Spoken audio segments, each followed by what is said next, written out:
مجھے لوگ بہت سارے کلپ سناتے ہیں. ایک مولانا صاحب کو مجھے کلپ سنا، وہ کہتے ہیں امت بن کے رہو، دیوبند بن کے نہ رہو. میں نے کہا مجھے اعتراض نہیں ہے.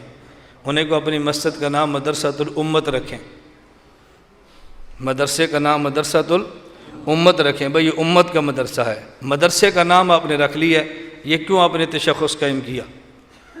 میں نے کہا جب آپ کا جلسہ یا اجتماع ہو اس میں 2 شیعہ بنائیں، 2 اہل حدیث بنائیں، 2 بریلوی بنائیں، 2 اور بنائیں. لوگ پوچھے کیوں؟ کہنا یہ امت کا جلسہ ہے، دیوبندیوں کا نہیں ہے. اجتماع ہے تو صرف دیوبند، جلسہ ہے صرف دیوبند، چندہ ہے صرف دیوبند، مدرسہ ہے صرف دیوبند. میں نے کہا انہیں کو کہ اپنے مدرسے میں کچھ بریلوی، کوئی دیوبندی، کچھ اہل حدیث، کچھ شیعہ، سب کو داخل کر لیں. لوگ پوچھے کیوں؟ آپ کہنا یہ دیوبند کا مدرسہ نہیں، یہ امت کا مدرسہ ہے. سمجھ آ گئی ہے؟ میں یہ کیا داخلہ صرف دیوبند کو؟ میں آپ کی خدمت میں عرض کرتا ہوں، ہمارے پاکستان میں وفاق کتنے ہیں؟ کتنے ہیں؟ دیوبند کا وفاق المدارس العربیہ، جماعت اسلامی کا اپنا وفاق، شیعہ کا اپنا وفاق، بریلویوں کا اپنا وفاق، اہل حدیثوں کا. مجھے بتاؤ یہ 5 وفاق میں نے بنائے ہیں؟ بولو. تو مجھ پہ الزام کیوں ہے؟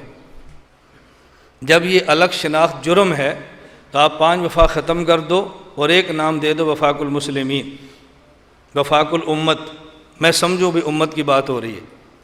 میرا مدرسہ مرکز اہل سنت والجماعت، ان علماء کے علم میں ہے اپنا اپنا مدرسہ.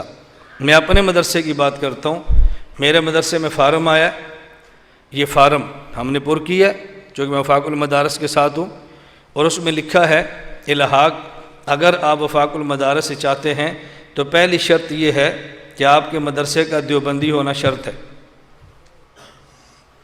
پہلی شرط آپ کے مدرسے کا دیوبندی ہونا. میں اگر اپنے الحاق فارم میں دیوبندی نہ لکھوں تو مجھے میرے اکابر ماننے کے لیے تیار ہی نہیں ہے.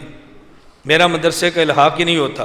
اور حیران کن بات یہ ہے کہ گورنمنٹ میرے مدرسے کو قبول نہیں کرے گی کہ تو نے ساتھ دیوبندی کیوں نہیں لکھا. تو جب آپ نے شرط لگائی ہے الحاق کے لیے دیوبندی ہونا شرط ہے، تو پھر دنیا کو بتانے میں کیا حرج ہے کہ ہم دیوبند والے ہیں؟ میرا جرم یہ ہے جو لکھتا ہوں وہ کہتا ہوں، اور جو کہتا ہوں وہ لکھتا ہوں. یہ ہمارا جرم ہے. جو کہتے ہیں وہ لکھتے ہیں، اور جو لکھتے ہیں وہ